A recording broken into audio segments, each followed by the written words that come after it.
Sandy, get us going since you're there and ready to go. So Hillary did a really nice job of summarizing. I would just add into that the ability to have a sustained focus. So we heard someone say at the beginning that we had energy, activity, and optimism. I think with all the challenges, we're going to need ways to reinforce our focus and our optimism to stay that. And then I think the other thing that's came up that WIFM, what's in it for me? Whether that's the hospital or the healthcare organization or public health, how do we articulate that, this population health focus, that people see something that's in it for them and how they can participate? Sandy, outstanding example you set for the rest of the group. Insightful, to the point, and brief. Right over here. Yeah. Way to add the pressure. Okay. So I was really heartened by the degree to which the various communities, the similarities as well as the nuanced differences in the way that the communities are implementing population health interventions. But in spite of the differences, they're all able to get results. And I think that's really interesting and important. And I think we'll be able to learn a lot about how these communities are doing things and what we might be able to do in other communities as we go forward. I would also say that I was impressed by the number of times I heard the words health disparities. It came up a lot, but we didn't get much detail on exactly what the communities are doing around health disparities, and I think that's something I'd like to see the roundtable address. What exactly are we doing around health disparities? How are we measuring disparities? What are best practices for how we address disparities? And when we address them, how do we know we've addressed them? In other words, how do we measure that and know that we've made change? So I'll stop there and turn it over to my colleague. Terrific observations. Debbie? I just wanted to add, too, I think in our panel in particular, the issue of sustainable financing came up, and it's a particular gap that we have. I think a bunch of us tried to explore it, but it's an area which I think deserves more attention, and hopefully the CMMI next round will help in that front. I guess the other one is that there's a lot of activity happening in the community, and I think that we ought to be spending time thinking about, that issue of templating, what models work, and then really thinking about spread and scale, and being more systematic about that. And great observation, and I apologize, I meant to actually mention your spread and scale point, because I think that's a key point for today. Go ahead. Hi, George. Brian Sakurada, Novo Nordisk. So a tremendous day of lectures and information. The one thing I really appreciated was the creativity that people had around trying to improve population health, and how I think they all have a common goal, but what I was kind of not perhaps appreciating was that how do we best take what everybody has done and be able to use, whether it's best practices or something, to have other communities share that and be able to do that. I think we have a lot of very unique ideas around and how best do we do that. I like the portion that you brought out about going from collaboration to collective impact. I thought that was very good. And then the professor from George Washington brought out how do we educate across the healthcare practitioners, as well as how do we educate others involved in looking at improving population health. Great, thank you.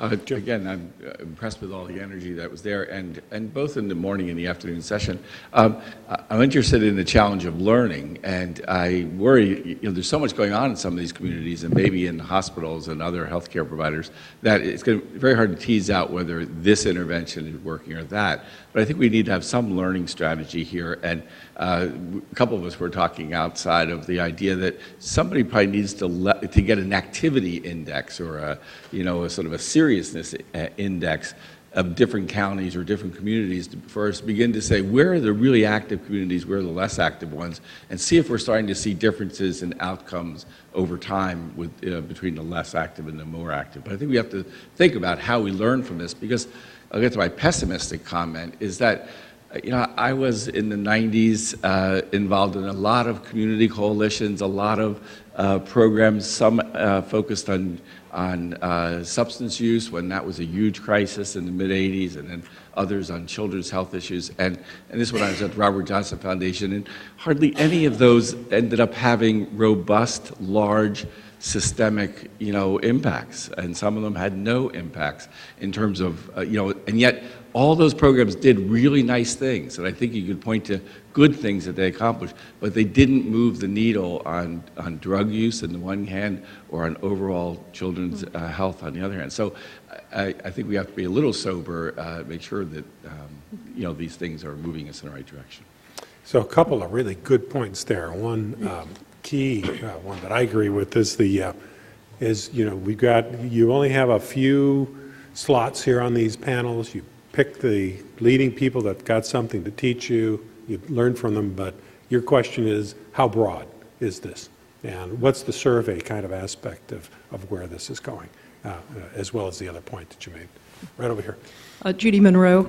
I was really struck with Steve Shortell when he said that we need to create the market for health, and then coupling that with what I heard from like Lillian, where she was talking about legislation and regulations and putting into place those things that'll be more sustainable regardless of who's in power.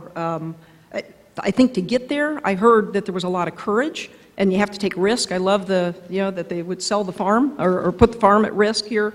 And so I think at the end of the day, to get to where Maryland is with their hospitals and to have sustainability, we need a lot of courage and a lot of leadership. Great. Thanks, Judy. Over here. Hi. I think there's a lot that we can learn or borrow from other professions that provide a public good, such as what we're trying to do with public health. With population health. For instance, looking at education and how we strive to have an educated population, but we don't accomplish that through piecemeal funding for activities such as what we do in health and in healthcare. And it brings me back to the Maryland model with the global payment, which is something similar to what is used in education and how they ensure an educated population. Keeping that in mind, I would also ask, and I came to today and especially tomorrow to make comments about, do we have the infrastructure in place in order to move a population health agenda for the nation, if in fact we really are going to do that? I mean, who's the voice for that? What is the infrastructure for that? And I'm just not sure that, we currently do have that. Thank you very much. Martha. I guess I heard the message about how important it was to start our focus on public engagement and to stop thinking so narrowly about patient engagement. And, this goes to some of the conversations we've had about creating a movement for population health, which has to do with an understanding, a richer understanding by our citizenry of what creates health, and that there's a fundamental sort of change that needs to happen. And I think that the roundtable needs to be very canny about thinking about what possibilities there are for that. I do sort of feel that the measurement issue can be very important in aligning the systems, and I think that came up in different ways. We didn't hear specifics really from the presenters, but it made me very curious to know more about what strategies have been successful and where we might go from there. And again, I come back to the notion of the utility of global budgets. I thought that those presentations, both from Maryland and from Steve Shortell, were very important. That may be pie in the sky, but I did like the notion of the accountable care community, which was a new idea for me, and this idea of whether you can create something that is larger than a particular health organization, which has its own sort of constituency to answer to, rather than a community-wide health system. Thanks, Martha. Bob? I think going late in the sequence, I think that many of the ideas have come out, so I think Tim might have hit what I was going to say, but I want to reinforce it in a different way. I think that one of the things that we really need to do is to develop a robust research agenda. We keep talking about how nobody's paying attention to the issue of developing a public health strategy. Actually, I think that we are doing that. We have a national prevention strategy. We have health objectives for the year 2020. The Department of Health and Human Services seems quite committed to going in this direction. To me, one of the real big issues is that, in fact, we're not as good as we should be at being able to modify some of these behaviors. So even in our success areas like tobacco control, we've done well, but actually we still have about a fifth of the adult population that's smoking. In obesity control, we have a significant way to go.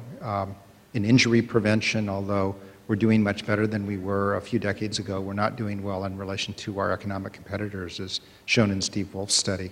So again, I think that we're making progress, but in order to make more progress, we need to systematically develop a research agenda. Certainly heard that in Steve Shortell's discussion. Right over here. Go ahead. Kathy. Hi, I'm Kathy Bozzi from Dow. I have a few short comments. The first topic that caught my attention was thinking about the time horizon. George had a slide when he started off saying that, this could take a long time to get all this change that's needed. And yet then when we were hearing about Akron giving statistics of all the change they had created in 1 year. And just sort of what sort of time horizon are we on? And then yet hearing a sense of urgency as well from some folks. And so just really getting our arms around how much are we trying to do, in the IHI parlance, how much by when? How much are we trying to accomplish by what sort of time horizon? The second thought was there was different approaches, whereas in one case, although we might seem to be heading in the same direction, in one case we're hearing about you change the payment system and that forces all kinds of other things to formally align. On the other hand, you have groups that come together to create and demonstrate and prove sort of the benefit of an alternative view and then seek funding for it. And so is there a preferred path, which kind of thing? And you referenced the lack of template sort of here, and maybe there is one or maybe there isn't. I was reminded of the World Economic Forum statement that it related to the needs here within the health space, that the magnitude and significance of the challenge that we're facing is impossible to solve by anything other than the mobilization of multiple social forces, and that seemed to be borne out repeatedly throughout the comments of the day, that it really takes the village, so to speak, of people coming together. Nobody's going to do this by themselves. And yet, as much as there's alignment around the conceptual benefit of population health, it seems that we're also in this in search of space, like in search of population health, like how do we actually get there, how do we define it, how do we create it, and what are the measures? And the most powerful thing is if we can create a market for health, that I think will be a big driver, but I don't think anybody's got their arms around it yet. Thanks very much for that. Hi, Bob Hughes. The first observation is really how much this roundtable has to do. The agenda is huge, and I think the panels have really teed up a number of substantive issues that we can dig into. They also were mostly very positive, which is great because there are a lot of great examples of where things are beginning to take hold and work. I really appreciated particularly Jim's and John's, the portions of their remarks that pointed out where things may not have worked quite as well as we would want to, or where there are limitations. And I think one of the things we may want to do is take an honest look at some of the barriers and challenges that we're going to have over the long run in terms of moving towards the vision that I think we're all going to be developing. Second observation is about a couple of different speakers mentioned Neil Halfon's sort of model of moving to 3 stages. And I hadn't been aware of that one before, but I think Steve Shortell mentioned it and others. I think it points to some tension some work that I think we're going to need to do between the limits of what can be done towards population health within our health delivery systems and what is beyond the delivery systems. And I hear folks going back and forth on some of those. So Steve mentioned if we're going to really get to population health, the health sector has to come outside in and understand what other sectors' views are and how we can work effectively with them. And yet, I think almost all of our framework is within the health perspective, looking out and wanting other people to take on our agenda. Related to that, I think, is how we begin to think effectively about communicating what it is we're talking about in language and in ways that connect to audiences that are very different than ourselves. So I think we've got a lot of work to do, but it's also very exciting. Thank you. Phyllis? Excuse me. I'll be really brief. First of all, I want to thank the Planning Committee. I thought that the array of speakers were just outstanding. I thought you did a great job of giving us a broad perspective of the issue. I think I feel more reflective than I do whether I have any real solid points. Because as a public health professional, which I've been for many years, I think one of the speakers said maybe he was preaching to the choir or the clergy. I feel like I've left the church and I've come back and, you know, there's a whole new set of members there and a whole new set of preachers. Because I think of population health as a domain of public health. And so for me to hear how far afield I am in understanding what population health means to the various sectors is sort of profound in my mind and something that I need to think about. There was one speaker who talked about the continuum of population health, and he used the term the chronically well, and that resonated with me, even though I think he wanted to say consistently well. Maybe. The other point is the community health assessment really spoke to me in many ways today from various speakers.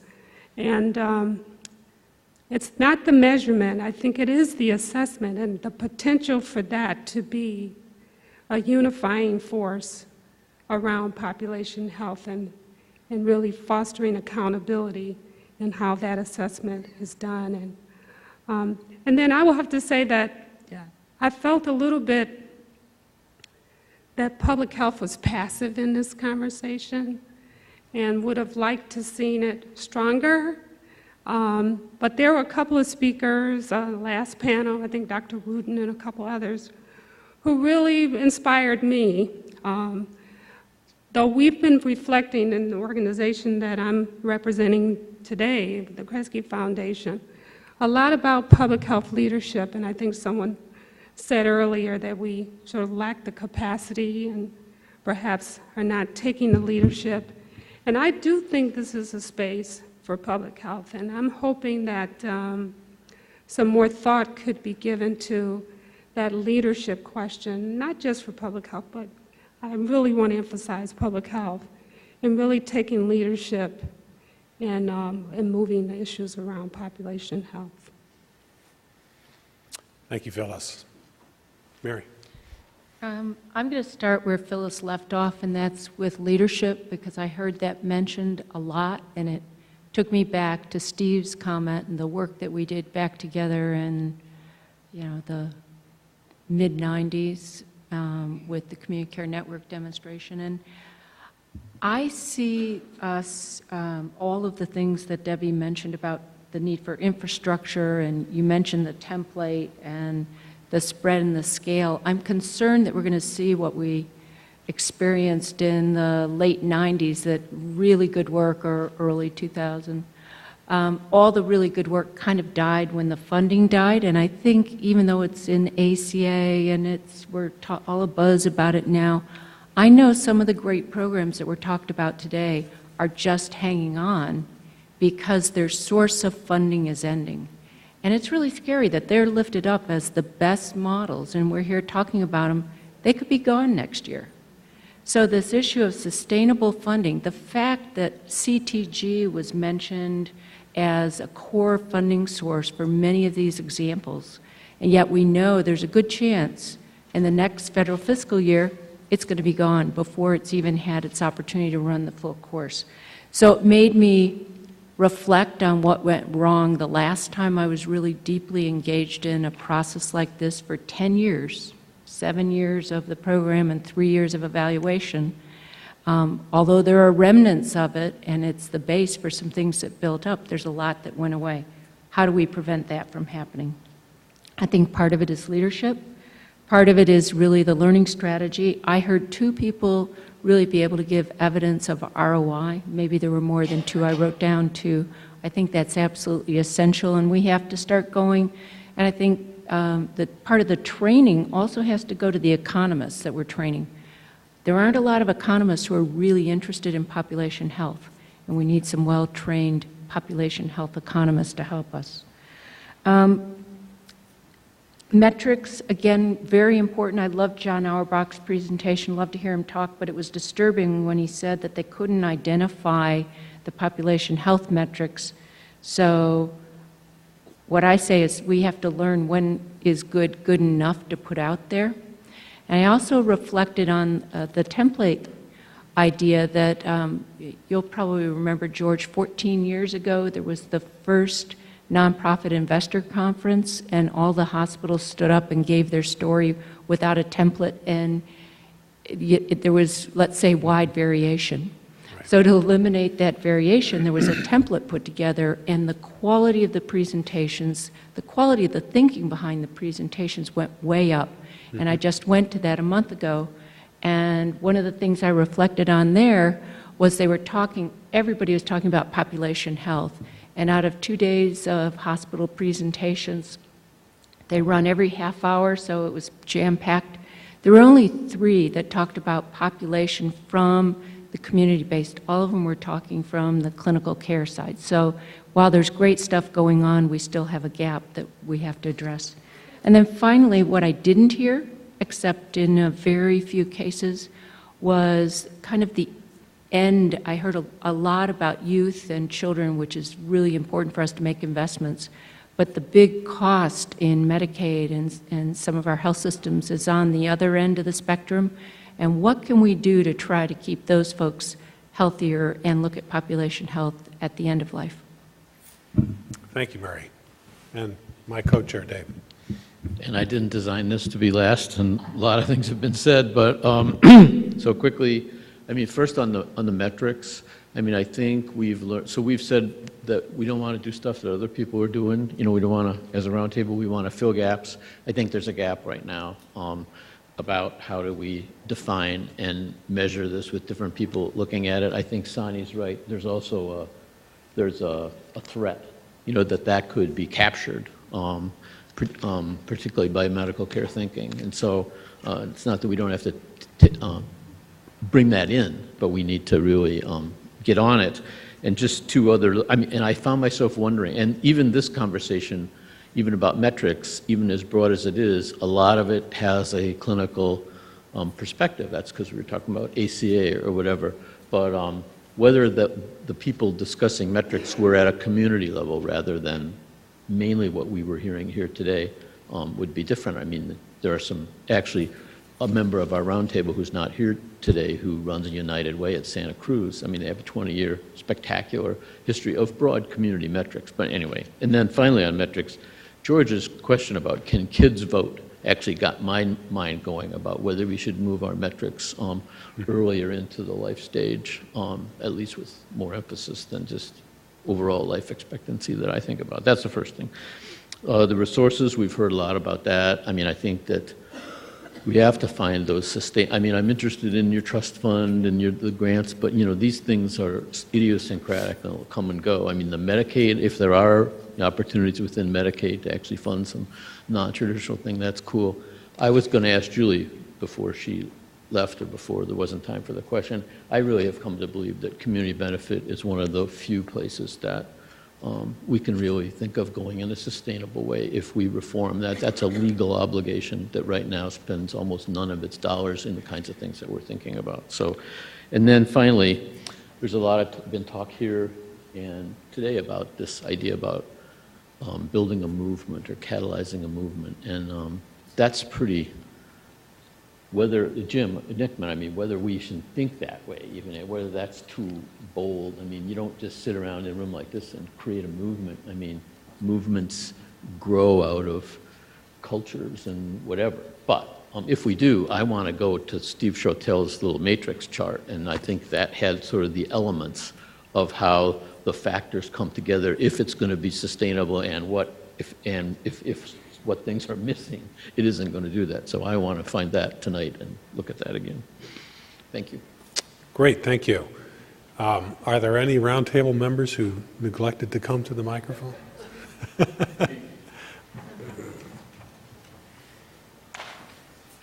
I didn't hang out till last. I knew we were over time, but here I am. Terry Allen. So something George said that struck me was this: it's years to results and generations until these kind of resources reappear. I feel like we have to create an imperative. I think that this group and this forum and this institution is in a good position to do that. Phyllis's comment struck me around the issue of the role of public health and how things are evolving, and George had a slide that showed these gears around individual medical care, public health, and then a separate big gear of community health. And so as we think about population health, I think as we think of the team, we've heard team responses, whether it's a doc, a nurse, extenders, practitioners. What are the community roles around community organizing that might be independent of public health, should be independent of public health? What are the roles of governmental public health? And beginning to design that in a way to give people some direction on what makes sense based on best practices. Lillian said something about hospital business models for making money are changing, and how does the system change along with that?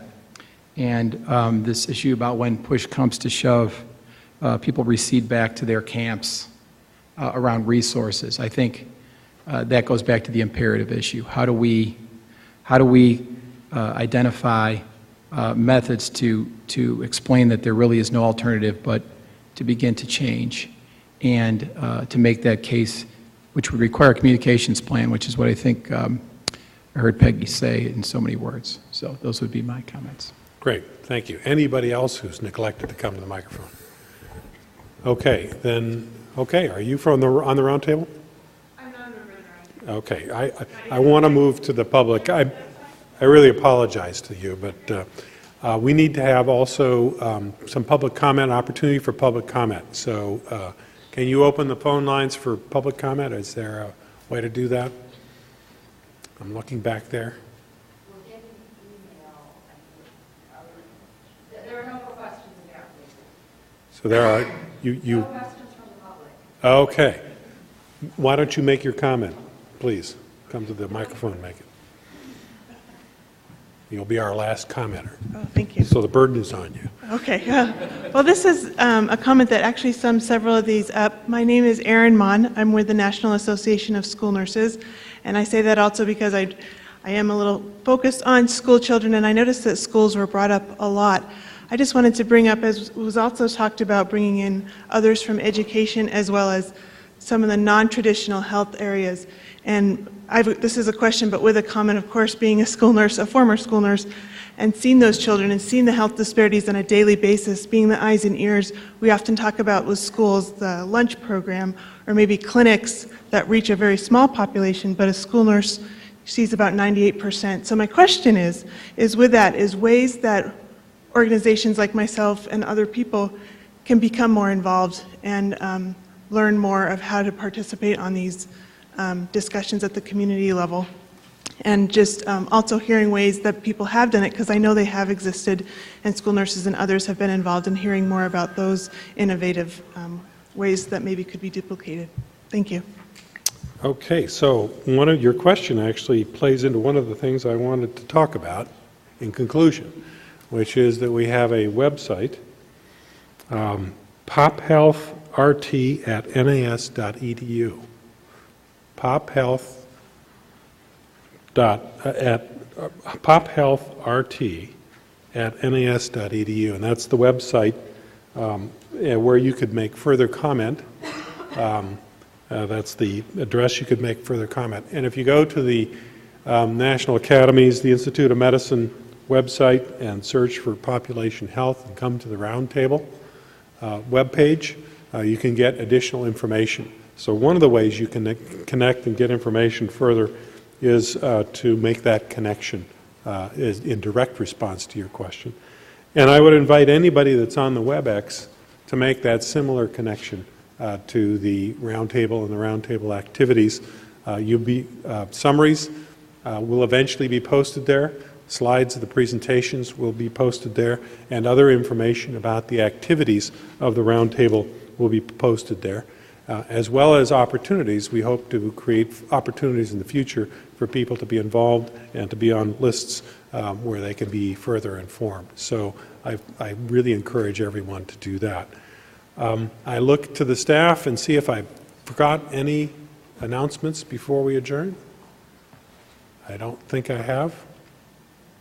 Let's see. Okay. So it remains for me to thank you all for attending. Thanks you for the terrific comments. Thanks to the members of the roundtable for being engaged. And thank you to all the presenters for their careful and thoughtful remarks and presentations. So we're adjourned. Thank you.